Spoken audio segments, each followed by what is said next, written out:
लड्डू करके एक जन एक घर में खा रहा था। उसके सामने बहुत सारा खाना था। वो ऐसे खा रहा था तो उसके माँ बाप खाना लाकर रख रहे थे। वो दोपहर तक खाना खा रहा था। अब वो शाम हो गई तो भी खाना ही खा रहा था। रसोई घर में खाना बनाने वाले खाना बना रहे थे। अंधेरा हो गया फिर भी वो खाना खा रहा था। आखिर में सब बर्तन खाली हो गए।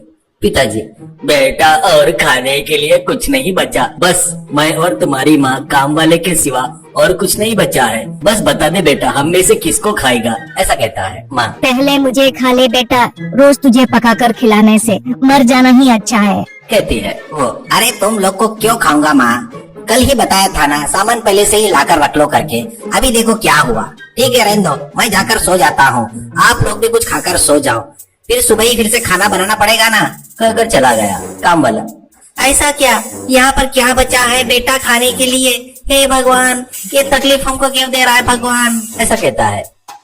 वो जाकर खटिया पर खर्राटे मारकर सो रहा था।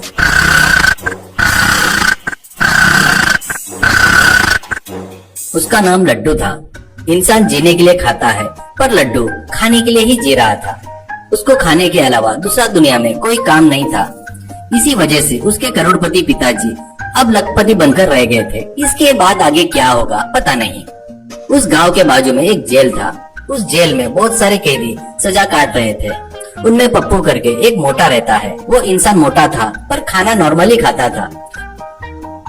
उस जेल का जेलर मल्होत्रा करके था। उसको एक दिन फोन आता है।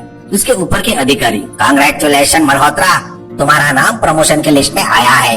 वो लिस्ट बाहर आते तक तू अपने काम में बड़ी सावधानी से रहना होगा, कोई भी गलती हुई तो प्रमोशन रुक जाएगा। ऐसा कहता है Malhotra. Thank you sir, thank you, मैं कोई भी गलती नहीं होना ऐसा देख लूंगा सर। ऐसा कहता है।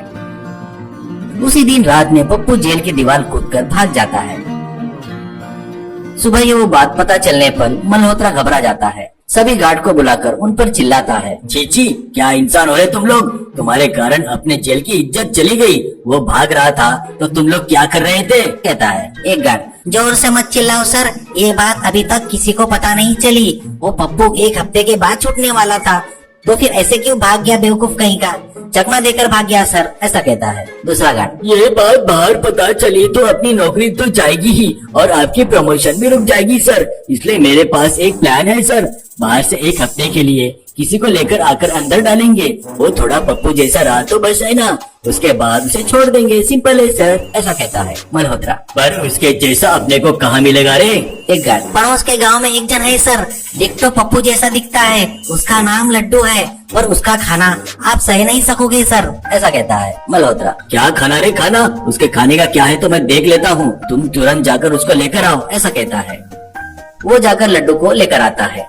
लड्डू मल्होत्रा से, सर इसने मुझे सब कुछ बताया है। इतना ही नहीं, जेल का खाना बहुत बढ़िया रहता है, जितना बोले उतना देते हैं करके आया हूँ। ये बात अगर सच है तो हफ्ते भर क्यों, जितने दिन बोलेंगे उतने दिन रहूंगा सर। ऐसा कहता है मल्होत्रा। भाई लड्डू, तुमको जो चाहिए जितना चाहिए खा, हम तुझे नहीं रोकेंगे। लड्डू ठीक है बोलकर ब्रेकफास्ट की लिस्ट बताता है।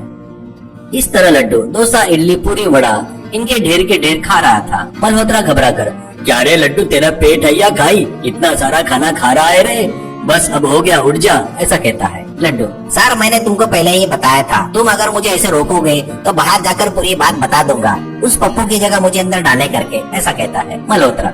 अरे बाप रे, वैसा कुछ मत कर रे, इसे जो चाहिए वो देते जाओ रे। ऐसा कहता है। ऐसे पप्पू सुबह से रात तक खा रहा था। रात में मल्होत्रा हाथ जोड़ता है तो शांत होकर खाना बंद कर देता है, जाकर खर्राटे लेकर सो जाता है।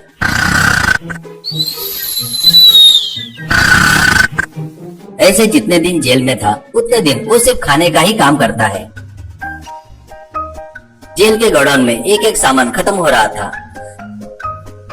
खाना बनाने वाले खाना बना बनाकर परेशान हो रहे थे। आखिरी दिन उसे छोड़ते हैं। वो जाते जाते मल्होत्रा से, सर मुझे जेल का खाना बहुत पसंद आया सर, इसलिए बाहर जाकर कोई बड़ा गुनाह करके यहाँ पर आऊंगा सर। ऐसा कहकर बाय बाय करते ही मल्होत्रा चक्कर आकर गिर जाता है।